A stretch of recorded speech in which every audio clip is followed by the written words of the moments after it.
Bienvenue dans cette nouvelle édition du Morning News. Voici les titres de l'actualité. Le président algérien Abdelaziz Bouteflika a quitté la France ce samedi pour une brève hospitalisation dans une clinique de Grenoble. Une nouvelle qui a réveillé les craintes émises par ses détracteurs quant à sa capacité de gouverner. Mobilisation des opposants politiques africains contre les projets de révision constitutionnelle.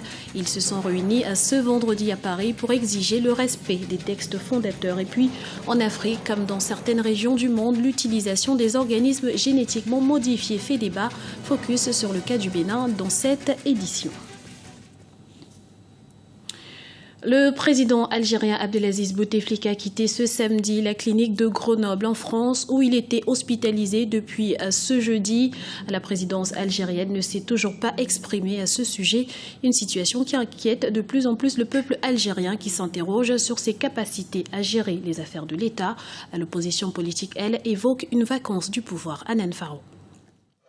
6 mois après sa réélection à la présidentielle, la santé du chef de l'État algérien alimente à nouveau toutes les rumeurs.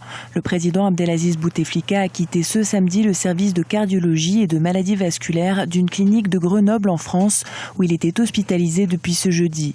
Mais du côté des autorités algériennes, c'est silence radio. Dans les rues d'Alger, les spéculations vont bon train. Il y a beaucoup d'inquiétude en Algérie par rapport à cette absence du président, surtout que la présidence de la République n'a rien dit jusqu'à maintenant. Il n'y a ni communiqué, ni déclaration de la part des responsables algériens pour au moins rassurer sur la santé du président. Depuis presque 10 ans, toutes les rumeurs ont circulé autour de la santé d'Abdelaziz Bouteflika. Le président algérien a multiplié les séjours à l'hôpital. En 2005, il est opéré pour un ulcère d'estomac. En 2013, il est victime d'une attaque cérébrale. Le pouvoir assure qu'il gère le pays et suit les dossiers. L'opposition, elle, parle d'une illusion. L'opposition réunie au sein de la coordination nationale pour la transition démocratique appelle à appliquer l'article 88 qui porte sur la vacance du poste du président. Bien entendu, il n'y a pas d'écho à cet appel, mais là, le débat est relancé après cette absence du président. Né à Oujda au Maroc, Abdelaziz Bouteflika est âgé de 77 ans. Chef de l'État depuis 1999, il est pour de nombreux Algériens l'homme qui a rétabli la paix dans le pays. Les violences islamistes avaient fait dans les années 90 plus de 150 000 morts. Abdelaziz Bouteflika a été réélu pour la 4e fois en avril dernier avec plus de 81% des voix. Le débat général sur les révisions constitutionnelles en Afrique est enclenché. Des opposants de 8 pays africains se sont réunis ce vendredi à Paris pour signer une déclaration commune exigeant le respect des constitutions. Une mobilisation qui fait suite au soulèvement populaire qui a conduit à la chute de Blaise Compaoré au Burkina Faso. Aminata Diak. Depuis le soulèvement populaire au Burkina Faso qui a conduit à la démission du président Blaise Compaoré le 30 octobre 2014, le débat sur les projets de réforme constitutionnelle domine la vie politique africaine. Pourtant, le scénario burkinabé n'est pas un fait inédit sur le continent.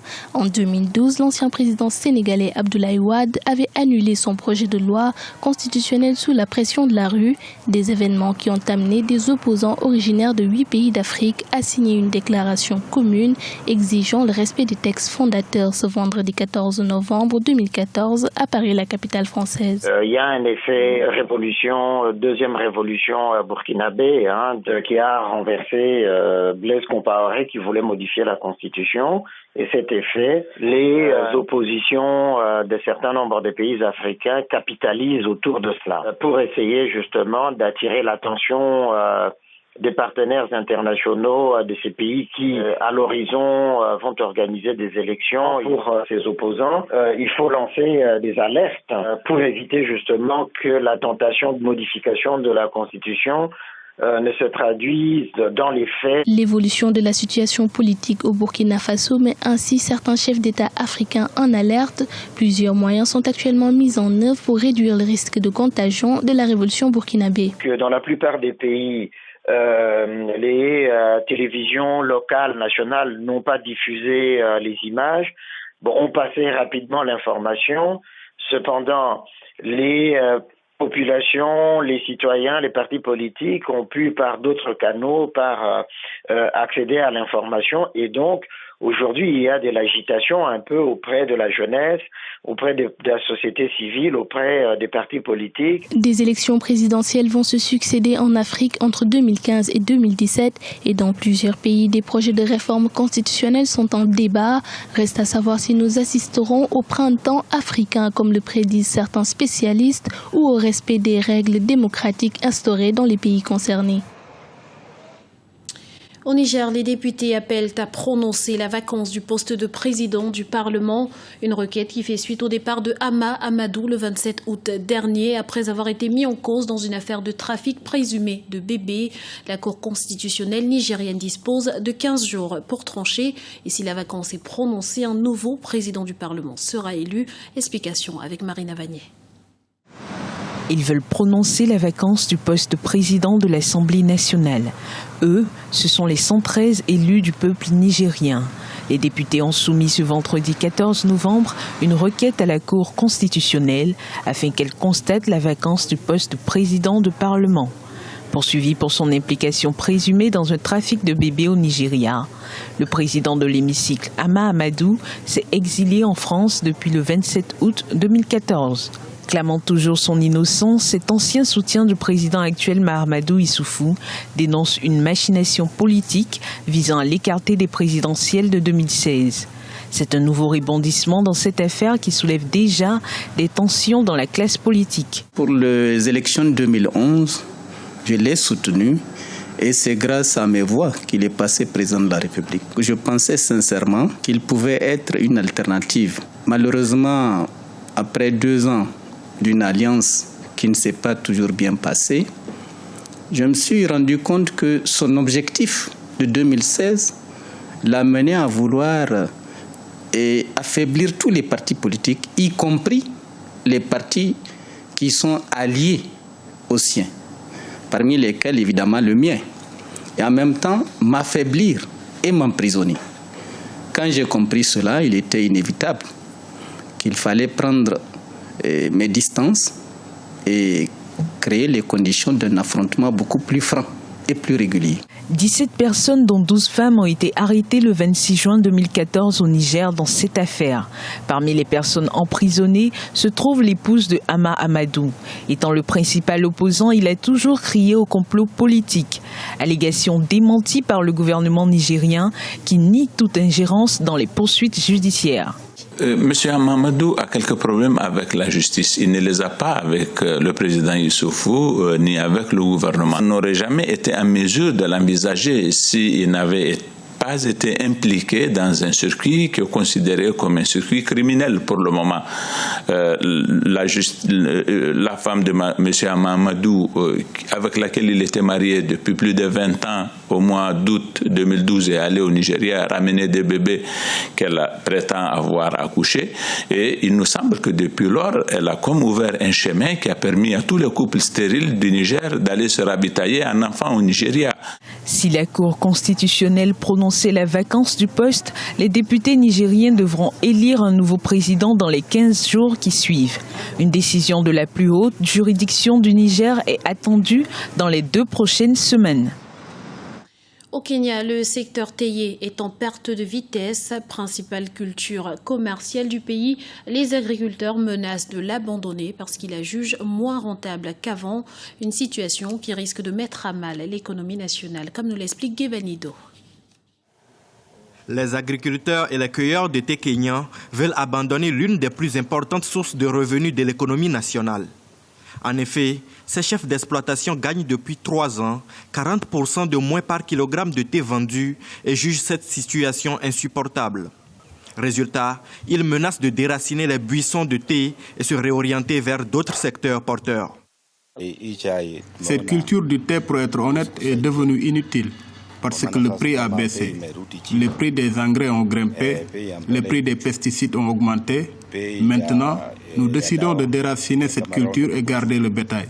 C'est avec les revenus de cette production que nous subvenons aux besoins de nos enfants ainsi qu'à leur éducation. Au cours de la campagne 2013-2014, les agriculteurs ont gagné $3 500, une rente en baisse de 55,41 $ par rapport à la campagne 2011-2012. Le gouvernement de son côté rassure. Le mois dernier, le ministre de l'Agriculture, Félix Koskay, a invité les agriculteurs à poursuivre la culture du thé. Mais pour certains observateurs, le gouvernement devrait mettre en place un mécanisme plus efficace pour amortir les fluctuations des prix.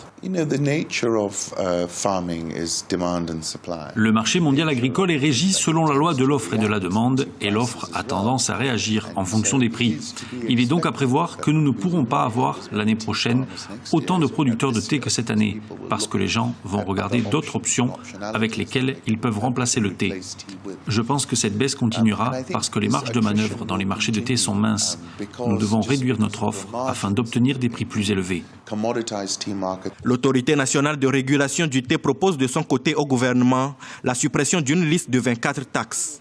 La culture du thé noir constitue la première source d'entrée de devises dans le pays après que l'attentat du centre commercial de Westgate en septembre 2013 ait miné le secteur touristique. L'an dernier, le Kenya a récolté 1,3 milliard de dollars dans la production de cette plante. L'Afrique doit-elle adopter les cultures des organismes génétiquement modifiés? La question fait débat dans de nombreux pays. Les partisans évoquent une possible révolution agricole. Les opposants, eux, brandissent le principe de précaution face aux dangers sanitaires et environnementaux. Ibrahim Ndiaye. Le débat sur l'utilisation des OGM, les organismes génétiquement modifiés, est toujours d'actualité. De nombreux pays comme le Brésil ont fait le choix de ces plantes. Pour certains, les OGM constituent une menace pour l'agriculture. L'Afrique court le danger de devenir le dépotoir de l'industrie controversée des organismes génétiquement modifiés. D'autres spécialistes soutiennent l'introduction de ces cultures pour plusieurs raisons. Les avantages maintenant sont énormes dans la mesure où un produit OGM, n'est-ce pas, peut permettre d'affronter certaines contraintes d'ordre biotique comme abiotique. C'est-à-dire, on peut avoir des produits plus résistants à la sécheresse, résistants donc aux maladies, etc. Bon, les problèmes que ça règle, je donne un exemple. Vous prenez l'insuline, par exemple, que les diabétiques utilisent. Nous sommes d'accord? C'est des organismes génétiquement modifiés, c'est des bactéries génétiquement modifiées qui produisent l'insuline aujourd'hui. Les défenseurs des cultures OGM avancent l'argument attractif qu'elles permettront de réaliser la révolution verte et d'apporter des réponses aux problèmes de déficit alimentaire. Mais seulement voilà, les OGM ont la fâcheuse tendance de contaminer le reste des autres cultures. Autre méfait, elles multiplient l'utilisation des produits chimiques. Si un produit OGM crée un problème de santé publique, on doit nécessairement faire quoi? Le retirer. En ce qui concerne notre pays, le Bénin, il faut tout simplement que le Bénin passe à l'application, n'est-ce pas, des accords de Cartagena. Donc, il faut mettre en application les accords de Cartagena en produisant donc les lois qui réglementent ces choses-là, c'est-à-dire l'importation ou bien l'exportation des OGM, n'est-ce pas? Et dans ce cadre-là, il faut former donc les compétences pour gérer éventuellement les problèmes donc, que peuvent susciter, c'est-à-dire l'introduction donc, éventuelle des OGM. Les cultures génétiquement modifiées sont commercialisées en Afrique du Sud. Des essais de ces cultures sont menés au Kenya, en Égypte et au Burkina Faso. Toutefois, pour certains spécialistes, face aux nombreuses incertitudes des OGM, le principe de précaution doit primer. Ils recommandent notamment de ne pas aller plus loin tant qu'il n'y a pas de certitude avérée quant à la sécurité sanitaire et la préservation de l'environnement. C'était le journal de la rédaction. Nous vous remercions pour votre fidélité. Retrouvez dans un instant une nouvelle édition du Morning News sur Africa 24.